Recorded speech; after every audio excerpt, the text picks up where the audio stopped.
Okay, we're going over the August 2021 workout. We're going to do day one, which is a lower body and core.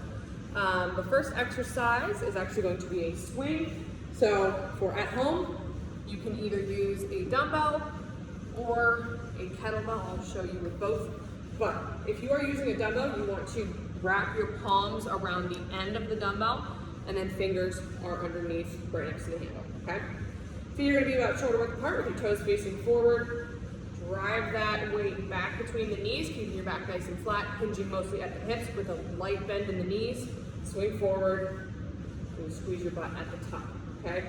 Keep the arms nice and light. They are not actively bending. They are just moving along with the swing, kind of acting as a pendulum. And I'm keeping my elbows tight and close to my body, okay? If you have a kettlebell available, you can use that instead. But for your kettlebell swing, drop back, stand. Same movement, just slightly different grip. Weight might feel a little bit different, but you get the idea, okay? Next up, after that first exercise, which is performed by itself, we have the boat sit pull apart and a SLDL, single leg deadlift, that's the motion. For the boat sit pull apart, that's the first exercise. You are going to get into a seated position on the floor. Make sure you can see. Grab yourself a band.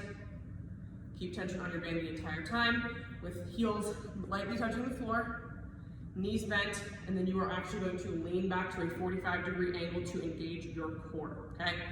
So again, palms are facing down toward the floor. Keep the elbows straight. We're pulling that band into the chest, big squeeze, and release back out, keeping that tension on the band the entire time, okay? Should feel that in your abs and behind your shoulder blades when completing that one.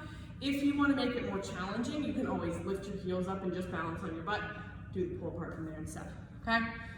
Pairing up with that, we have the SLDL. So what we're going to do on this one is big balance exercise, bear with me.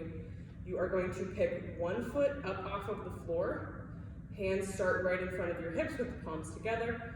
You're driving that hip back as far as you can. Raise the arms up overhead as you drive the heel backwards, and then stand back up. The goal is to balance, of course, on this leg, that's your base leg. Drive back, reach, and stand. If you need to center your balance, you can always tap your toe down, or just start back in a standing position. Boom, boom, okay? Same thing on the opposite leg.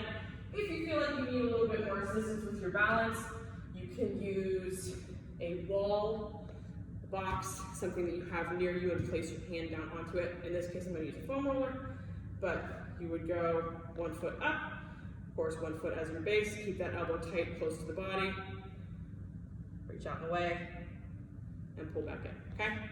So similar to that kettlebell swing we talked about, you want mainly hips, light bend in the knee as you sit back, okay? That is the superset that we just went over. We're going to scooch on to the next superset, which is 2 more exercises. The first one is going to be a slider hamstring curl. I'll give you an alternative if you do not have sliders at home. But if you do have furniture sliders at home, all good. Also seen people get pretty creative. We've seen cereal boxes face down on carpet, towels on hardwood, so you can get a little creative if you don't have sliders. But heels should be right on the center of your sliders. Press your hands down into the floor next to your hips. Drive those hips up into a glute bridge. Slowly release out. Squeeze back in, keeping your hips up off of the floor the entire time. Okay, notice I'm not touching my butt to the floor. If that's feeling a little bit too difficult and you do have sliders, you can always slowly drive the heels out, drop the butt down, curl back in, glute bridge, slow, drop, boom. Okay? That is the alternative. If you do not have sliders or anything you can use for that, you can always do a hamstring walkout instead. So starting off in the same position, again, keeping your butt up the entire time. Roll onto the heels, walk the feet out as far as you can. Again, butt up, big, big thing, and then walk back in, okay? That is the hamstring slider or hamstring walkout. And then the last exercise is going to be a carry variation. So on this one, what you are going to do is grab yourself 2 weights, okay? So 1 weight on the bottom, 1 weight is actually going to be overhead. I'm going to use this dumbbell here, but you can use dumbbells, bags, kettlebells, whatever you have.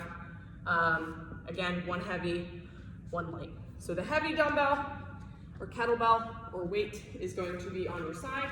The light one is going to be up overhead, okay?